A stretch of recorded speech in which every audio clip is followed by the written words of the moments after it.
شروع اللہ کے نام سے جو بڑا مہربان اور نہایت رحم والا ہے۔ فیکٹ وائز کے معزز ناظرین اکرام، السلام علیکم۔ ابن عباس سے روایت ہے کہ حضرت عمر رضی اللہ تعالیٰ عنہ ایک صبح نماز کے لیے مسجد پہنچے تو آپ نے دیکھا کہ ایک شخص محراب میں سویا ہوا ہے۔ آپ نے اپنے غلام کو حکم دیا کہ اسے بیدار کیا جائے۔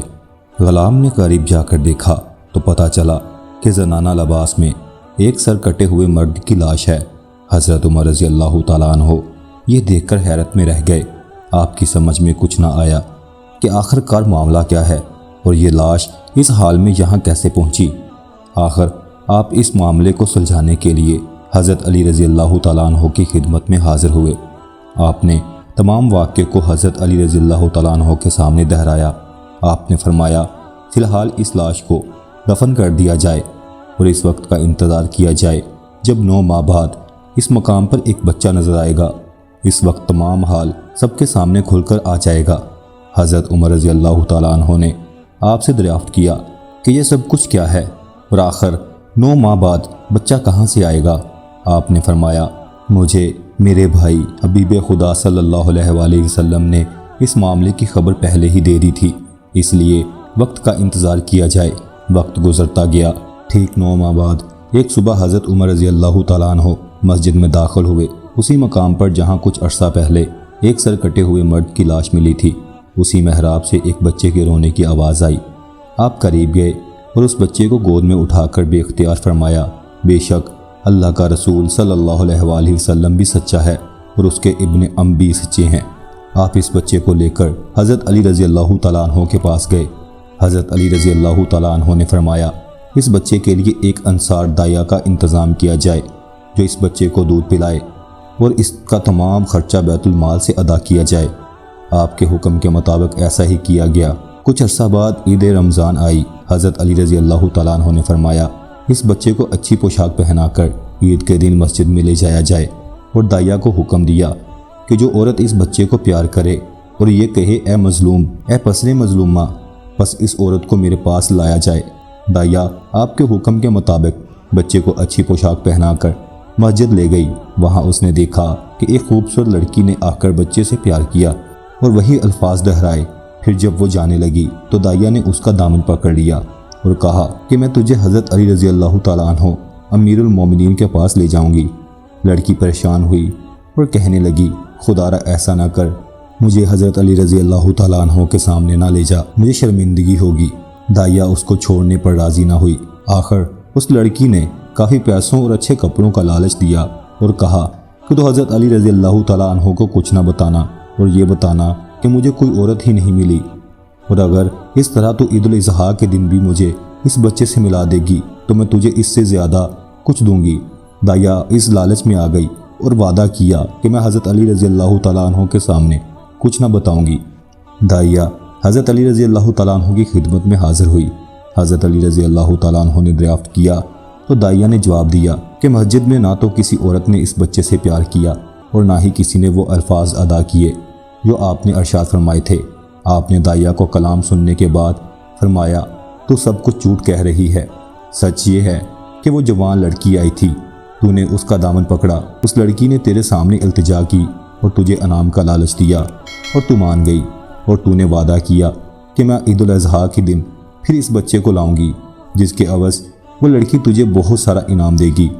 آپ کی زبان مبارک سے سچ سننے کے بعد داعیہ گھبرا گئی، عرض کی مجھے معاف فرمائیں، اب میں کبھی جھوٹ نہ کہوں گی، آپ حکم دیں تو میں اس عورت کو گرفتار کر کے آپ کی خدمت میں حاضر کروں۔ آپ نے فرمایا نہیں، اب تم عید کا انتظار کرو، جب وہ تمہیں ملے تو میرے پاس لے آنا۔ بس وقت گزرتا گیا۔ عید الاضحیٰ کا دن آیا۔ داعیہ بچے کو اچھی پوشاک پہنا کر مسجد لے گئی۔ ابھی کچھ دیر ہی گزری تھی کہ وہ جوان لڑکی آئی اور بچے کو اپنی گود میں لے کر پیار کرنے لگی۔ داعیہ نے اس کا دامن پکڑ لیا اور کہا آج میں تجھے حضرت علی رضی اللہ تعالیٰ عنہ کے پاس ضرور لے جاؤں گی۔ لڑکی نے لاکھ کہا مگر داعیہ نہ مانی۔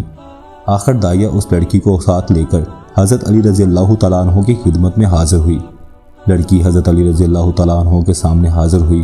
آپ نے اس سے مخاطب ہو کر فرمایا جو کچھ گزرا ہے میں بیان کروں یا تم کرو گی؟ لڑکی نے عرض کی میں خود بیان کرتی ہوں۔ لڑکی نے بیان شروع کیا۔ میرا باپ عامر بن سعد جو رسول کریم صلی اللہ علیہ وآلہ وسلم کی ہم رکابی میں شہید ہوئے۔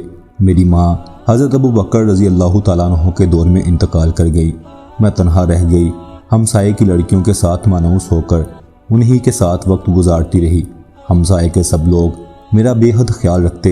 ایک دن کا ذکر ہے کہ میں ہمسائے کی چند انصار و مہاجر لڑکیوں کے ساتھ بیٹھی تھی کہ ضعیف عمر کی عورت ایک ہاتھ میں لاٹھی اور دوسرے ہاتھ میں تسبیح تھی، میری طرف آئی۔ سب لڑکیوں سے ملی، سب کا نام دریافت کیا، سب کی خیریت دریافت کی۔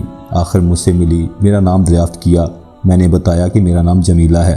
میرے باپ عامر بن سعد تھے جو شہید ہو چکے ہیں۔ میری ماں بھی انتقال کر چکی ہے۔ اس بڑھیا نے پوچھا کیا تیری شادی ہوئی ہے؟ میں نے کہا نہیں۔ یہ سن کر کہنے لگی کہ تو کیسی لڑکی ہے کہ بغیر شادی کے زندہ ہے۔ میرے حالات سن کر رونے لگی اور مجھ سے ہمدردی جتانے لگی۔ مجھ سے کہنے لگی کہ اگر تم میری خدمت پسند کرے تو میں حاضر ہوں۔ میں نے بھی ہاں کر دی۔ اس طرح اس بڑھیا نے کہا کہ ایک شفیق ماں کی طرح تیرا خیال رکھوں گی، تجھے کوئی غم نہ ہونے دوں گی، تیری ہر خوشی کا خیال رکھوں گی۔ میں اس بڑھیا عورت کو اپنے گھر لے آئی۔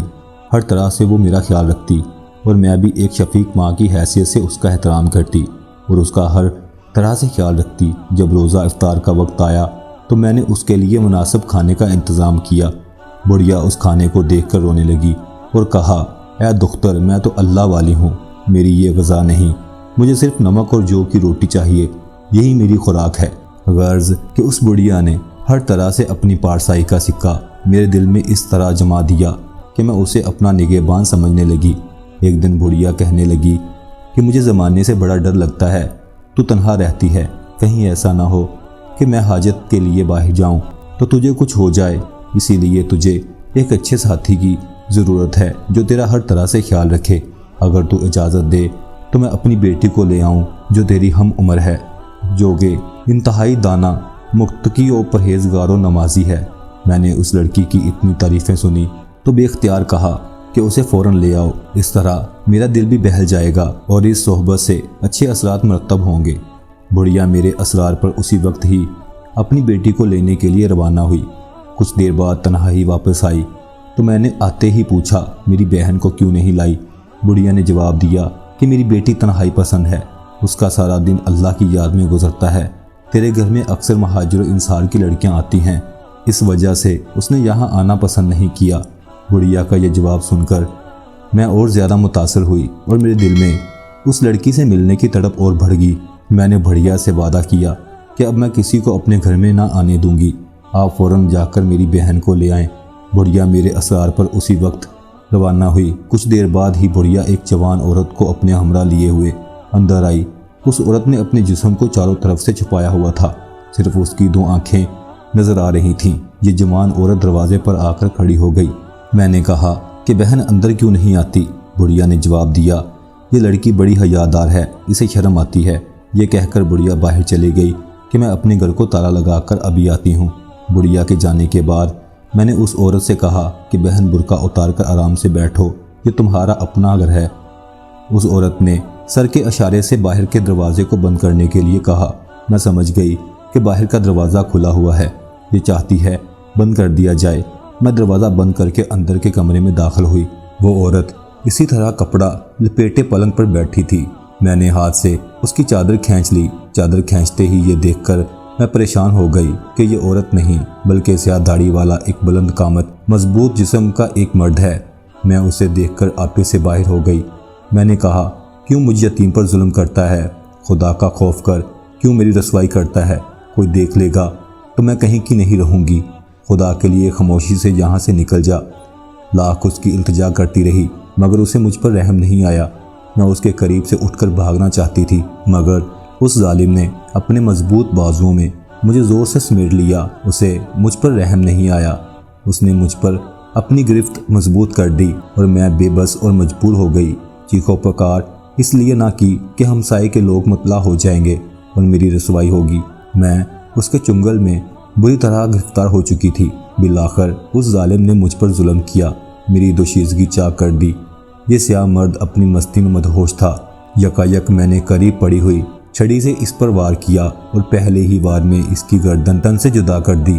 جب رات ہوئی تو نہایت ہی خاموشی سے اس کی لاش مسجد کے محراب میں رکھ دی۔ کچھ دنوں بعد احساس ہوا کہ حمل ٹھہر گیا ہے۔ کئی مرتبہ حمل کو ساقط کرنے کا ارادہ کیا مگر خدا کے خوف سے ایسا نہ کر سکی۔ آخر یہ بچہ پیدا ہوا، اسے بھی قتل کرنے کا سوچا مگر خوف خدا سے یہ نہ کر سکی۔ آخر اس بچے کو بھی اس محراب میں رکھائی۔ تمام حالات سننے کے بعد بے اختیار حضرت عمر رضی اللہ تعالیٰ عنہ نے فرمایا، خدا کے رسول صلی اللہ علیہ وآلہ وسلم بھی سچے ہیں اور آپ کے بھائی بھی سچے ہیں۔ حضرت عمر رضی اللہ تعالیٰ عنہ نے حضرت علی رضی اللہ تعالیٰ عنہ سے دریافت کیا، اب اس عورت کے لیے کیا حکم ہے؟ آپ نے فرمایا، اس مقتول کا خون بہا کچھ نہیں، کیونکہ یہ ایک گناہ عظیم کا مرتکب ہوا ہے۔ اس عورت پر کوئی حد نہیں، کیونکہ اس کی رضامندی کے بغیر وہ شخص اس پر غالب ہوا۔ اس کے بعد آپ نے فرمایا، اس بڑھیا کو حاضر کیا جائے تاکہ خدا کے حق کو اس سے طلب کروں۔ حضرت علی رضی اللہ تعالیٰ عنہ نے داعیہ کو حکم دیا کہ بچے کو اس کی ماں کے سپرد کیا جائے۔ دوسرے دن تلاش کے بعد اس بڑھیا کو حضرت علی رضی اللہ تعالیٰ عنہ کی خدمت میں پیش کیا گیا۔ بڑھیا نے جمیلہ کو پہچاننے سے انکار کر دیا۔ حضرت علی رضی اللہ تعالیٰ عنہ نے فرمایا، اے بڑھیا، کیا تو قسم کھاتی ہے کہ تجھے اس واقعے کا کوئی علم نہیں؟ بڑھیا نے کہا، ہاں، میں روزہ رسول صلی اللہ علیہ وآلہ وسلم کی قسم کھا کر کہتی ہوں، مجھے اس واقعے کا کوئی علم نہیں۔ بڑھیا نے روزہ رسول صلی اللہ علیہ وآلہ وسلم کی جھوٹی قسم کھائی۔ جھوٹی قسم کھاتے ہی بڑھیا کا چہرہ سیاہ ہو گیا۔ حضرت علی رضی اللہ تعالیٰ عنہ نے فرمایا، اے بڑھیا، اپنا چہرہ آئینے میں دیکھ۔ جب بڑھیا نے اپنا سیاہ چہرہ دیکھا تو فریاد کرنے لگی اور حقیقت کا اعتراف کیا کہ میں سب کچھ جانتی ہوں اور میری ہی وجہ سے سب کچھ ہوا ہے، اب مجھے معاف فرمائیں، میں اپنے کردار سے تائب ہوں۔ حضرت علی رضی اللہ تعالیٰ عنہ نے دعا فرمائی، اے خدا، اگر یہ عورت سچ کہتی ہے اور در حقیقت تائب ہوتی ہے تو اسے پہلے حال میں پلٹا دے۔ مگر اس چہرے کی سیاہی ختم نہ ہوئی۔ تب حضرت علی رضی اللہ تعالیٰ عنہ نے فرمایا، اے ملعونہ، تو کس طرح تائب ہوئی ہے کہ خدا نے تجھے معاف ہی نہیں کیا؟ پھر آپ نے حضرت عمر رضی اللہ تعالیٰ عنہ سے فرمایا، اس بڑھیا کو مدینہ سے باہر لے جا کر رجم کریں۔ ویڈیو اچھی لگی تو لائک کریں، کمنٹ کریں اور ہمارے چینل کو سبسکرائب کرنا نہ بھولیے گا۔ ملتے ہیں نیکسٹ ویڈیو میں، تب تک اللہ نگہبان۔